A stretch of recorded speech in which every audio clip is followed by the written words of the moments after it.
Et donc, il faudrait élargir ce sujet au-delà de la santé en incluant aussi la perte économique causée dans le monde par les troubles de santé mentale. Et malgré les dimensions du problème, comment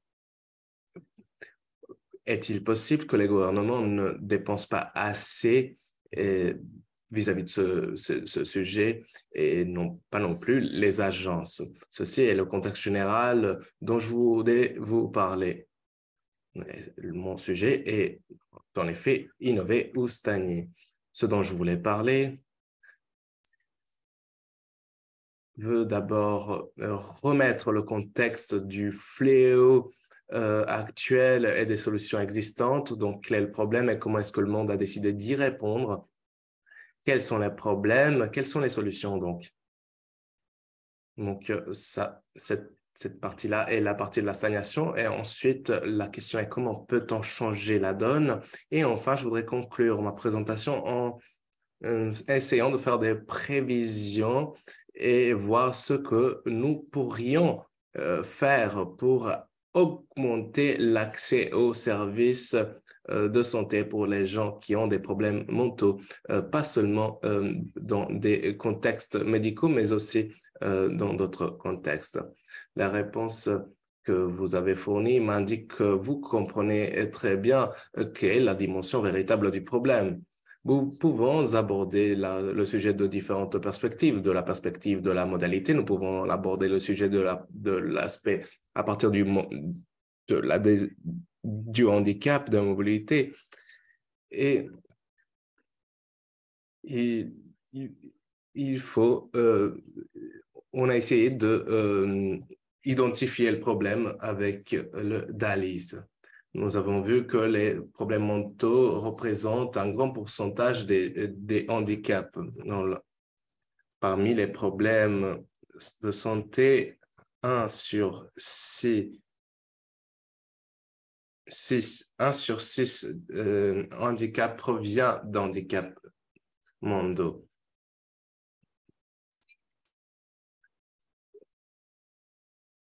Si l'un de ces c'est déjà un sixième des problèmes de santé ressortent de problèmes mentaux, alors cela nous indique déjà la portée de ce fléau. Maintenant, nous allons passer à l'aspect économique. Quel est le fléau économique auquel le monde fait face en raison des problèmes mentaux? Nous avons fait une estimation de 5 trillions de dollars par an. Si nous voulons aborder ce sujet du point de vue du monde en voie de développement et réfléchir à partir du PIB des pays dont nous parlons, nous voyons que dans l'Afrique subsaharienne orientale, les coûts de ces problèmes représentent 4% du PIB et dans les pays nantis d'Amérique, ceci est 8%. Les problèmes mentaux ne contribuent pas seulement à une santé, à des problèmes de santé, mais cela a un coût pour la société. Donc, il y a aussi un argument économique qui nous incite à répondre aux problèmes de la santé mentale dans le monde. Permettez-moi de approfondir cet argument. Vous vous rappelez, tout à l'heure, je vous ai dit, nous ne voulons pas que la santé mentale et que ses réponses demeurent comme une réponse ressortant du système de santé. Pourquoi? Parce qu'il y a un grand nombre de déterminants sociaux associés aux problèmes de santé mentale. Ces déterminants sociaux peuvent peuvent créer des problèmes mentaux et les problèmes mentaux peuvent amener à des situations de pauvreté du point de vue social. Donc, c'est un cycle. Quels sont les déterminants sociaux? Ces déterminants impactent différents aspects de la vie humaine. Par exemple, le travail, le fait d'être chômeur, ou bien le fait de ne pas avoir un emploi stable, être dans la précarité, se retrouver dans de mauvaises conditions de travail. Donc, cela se traduit par des insécurités individuelles, mais aussi au niveau macro de la sécurité sociale. Si les problèmes mentaux ne sont pas résolus, alors aussi il y a des effets sur l'emploi et donc sur la sécurité. La discrimination est aussi un enjeu. La question d'ethnicité, le statut de migrant, l'orientation sexuelle ont un impact sur la santé mentale, les relations humaines, les abus dans les relations familières. Et nous pouvons élargir cela à la communauté tout entière. Par exemple, une urbanisation trop rapide des quartiers dangereux. Tout cela a un impact négatif sur la santé mentale et la santé mentale aussi a un impact sur ces déterminants sociaux. Donc, nous devons nous rappeler que la santé mentale n'est pas seulement un enjeu de santé. Cela nous impacte tous et nous devrions tous être impliqués pour y répondre, pas seulement les systèmes de santé. Traditionnellement, comment a-t-on répondu aux problèmes de santé dans le monde, santé mentale dans le monde? Nous pouvons parler de qui fournit les interventions, où elles sont, les services sont fournis et qu'elles fournissent et servi dans le système conventionnel existant dans le monde. La santé mentale provient de professionnels hautement qualifiés comme des psychiatres. Où est-ce que ces services sont fournis? Dans des cliniques et dans des établissements de santé. Ce sont des établissements décentralisés. Quel est le service offert? Des traitements et des interventions psychosociales intenses. Donc, l'enjeu de tout cela veut dire que nous avons besoin de plus d'accès parce que de par le monde, la plupart des établissements où la santé mentale est pris en charge ne sont pas distribués dans le monde de façon égale. Nous n'avons pas assez de professionnels de santé mentale pour fournir ces services, ces interventions et les interventions et les médicaments qui doivent être reçus pendant longtemps sont extrêmement chers. En raison de ces grandes barrières, ce qui se produit, c'est qu'une grande proportion de personnes ayant des problèmes mentaux dans le monde n'ont pas accès à des soins de santé mentale. Si 10 personnes ont des problèmes de santé mentale, seulement une personne de ces 10 personnes aura accès à un soin. Et je dis un type de soins de santé mentale. Je ne parle pas de soins de santé mentale de haute qualité. Parce que déjà, obtenir un soin est tellement difficile que 9 personnes sur 10 ayant des problèmes de santé mentale n'ont pas accès à ces services. Ces nombres peuvent varier selon la partie du monde d'où l'on provient. Mais de façon générale, même quand nous parlons de pays développés, nous savons que l'accès à la santé mentale est très faible dans le monde. Ceci est le problème. Nous stagnons, donc nous essayons de relever ce défi. Quelle est l'innovation dont je vais vous parler aujourd'hui?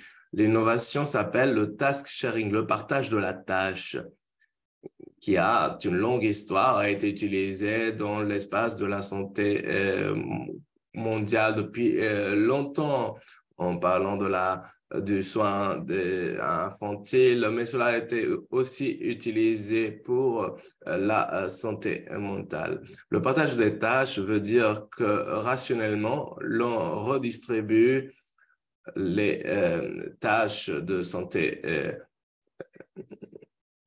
de soins de santé à des personnes qui ont des formations limitées pour fournir des services d'urgence pour les personnes qui ayant des problèmes de santé mentale. Ce modèle s'est prouvé efficace, cela fonctionne, cela est à bon marché parce que l'on n'utilise pas des spécialistes et cela est dû au fait qu'il y a des non-spécialistes qui peuvent fournir des services de santé. Cela est plus approprié par rapport au contexte parce que probablement il s'agit de personnes provenant de la communauté, il s'agit de personnes plus accessibles pour les personnes qui ont besoin de ces interventions. Et cette solution est moins stigmatisante puisque c'est parce que un psychiatre peut être plus intimidant que quelqu'un provenant de la communauté dans ces parties du monde. Nous voyons l'expérience à différents continents, dans l'Amérique, en Asie, pour pouvoir soigner. Quelles sont ces conditions? Ce sont des problèmes d'alcool, de dépression, de dépression de personnes âgées. Cela est divisé dans des ateliers de soins premiers, deuxième. Donc, cela engage les professionnels, mais aussi les bénévoles. Donc, le partage de tâches est très important pour identifier les personnes qui sont malades, pour fournir de la formation, mais aussi des interventions psychologiques et l'accompagnement des personnes. Les différentes activités qui sont liées à la santé mentale. Cela peut faire avec un coût très bas et peut aider les personnes à l'intérieur de la communauté et aussi les professionnels qui travaillent dans le secteur. Mais qui sont ces personnes? Ce sont des personnes qui n'ont pas une formation en santé. Donc, quel travail qu'on a fait ici en Inde, on a des personnes qui travaillent dans les magasins, qui sont des comptables. Ils n'ont pas eu une formation sur la santé avant. Ce qu'on requiert, c'est une formation à court terme pour renforcer leurs capacités. Mais ce qui est encore plus important est avoir un encadrement qui soit rigoureux. Les professionnels doivent travailler avec les personnes pour les former et pour s'adapter, pour ne pas stagner, comme on a dit tout avant, et aussi de continuer à renforcer leurs capacités, mais ils ont besoin, bien sûr, d'une supervision. Vous pouvez dire que cela est une idée fantastique, mais à la fin de la journée, nous devons regarder quels sont les résultats. Cela est seulement un exemple du travail qu'on a fait en Inde. Vous pouvez voir dans les schémas la formation des conseillers pour avoir une intervention et combattre l'utilisation d'alcool. Nous avons comparé avec les solutions traditionnelles avec les personnes qui vont dans les cliniques. Et nous avons regardé aussi les différentes diagnose pour ce qui concerne les personnes qui consommaient l'alcool. Qu'est-ce qu'on a vu? Après 3 mois, avec le partage des tâches, on conduit ces personnes ne plus utiliser l'alcool. Donc, ils ont arrêté à consommer l'alcool totalement ou bien ils ont diminué l'utilisation d'alcool. Ce qui est intéressant est que ces résultats positifs étaient présents aussi 12 mois après. Donc, ces résultats, c'était pas au court terme, mais au long terme. Encore plus intéressant, nous avons aussi formé les mêmes travailleurs non spécialisés à travailler avec les personnes en dépression. Donc, ces personnes qui n'étaient pas spécialisées n'étaient pas seulement des conseillers pour les personnes qui étaient des alcoolistes, mais aussi des personnes en état dépressif. Donc, l'intervention de ces professionnels peut aider dans de différents cas de santé mentale. Et pour la première fois, on a démontré cela. Donc, on peut former des personnes qui ne sont pas spécialisées pour aider la santé communautaire pour des différentes maladies. Donc, je voudrais terminer avec cette diapositive. Et je pense que cela, c'est ce qu'on devrait faire pour continuer. Et on utilise le mot sundar, qu'en hindi signifie très beau. Donc, c'est important de comment on peut communiquer comment on peut communiquer la santé mentale à l'intérieur de communautés. La santé mentale ne doit pas être quelque chose de très loin qu'on n'arrive pas à comprendre, mais on doit la transformer dans quelque chose que c'est facile à comprendre. Deuxièmement, nous devons défaire les interventions et identifier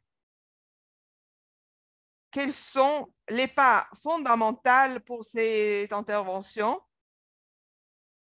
qui peuvent être faits par des non-professionnels à un bas coût. Après, nous devons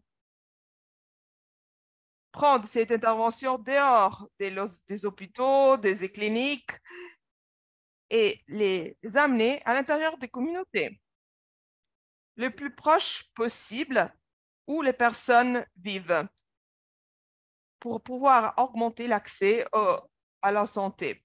Nous devons aussi utiliser les main-d'œuvre qui est disponible dans les communautés locales et augmenter le partage des tâches.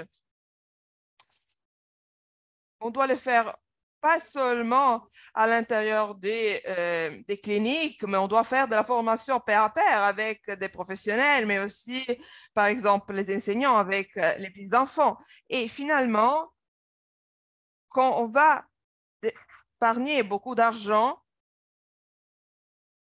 on peut utiliser les ressources qui sont limitées ou qui ont un coût très haut dans les hôpitaux. Donc, on peut redistribuer les ressources. Comme ça, les personnes pourraient former les non-professionnels et pourraient s'occuper des cas qui sont plus compliqués ou peut-être l'évaluation ou le suivi de différents programmes.